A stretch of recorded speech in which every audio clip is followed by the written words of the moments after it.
I never knew an English major who actually wrote a paper, in advance of the night before it was due, until they sat down and are like, well, what do I think about white noise? And then you just sort of power through it with cliff notes and plagiarism. It shouldn't be a shock for anyone to learn that when you get out of school, there's no jobs. Like there used to be jobs, that was a thing, and now jobs don't exist anymore. But if you're an English major, there was never jobs for you. In the heyday of the publishing industry, when people still paid for books and magazines, there was still like 60 jobs. We signed up for having no job prospects. And I think it takes a certain kind of person who does that.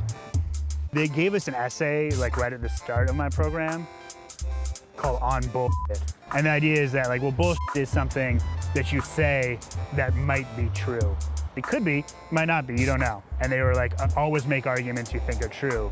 And then I went away and wrote a bullshit essay about bullshit. That's the one thing I really learned how to do well with my English degree. A lot of English majors, they do think to themselves, oh, I could totally be a novelist, if I put the time in, I can make it happen. But deep down, they do realize that just because they're self-absorbed and pretentious, and authors are self-absorbed and pretentious, that those two don't go hand in hand.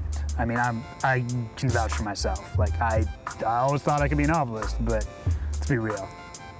You do wind up learning how to think critically about not just culture, but about the world and about people.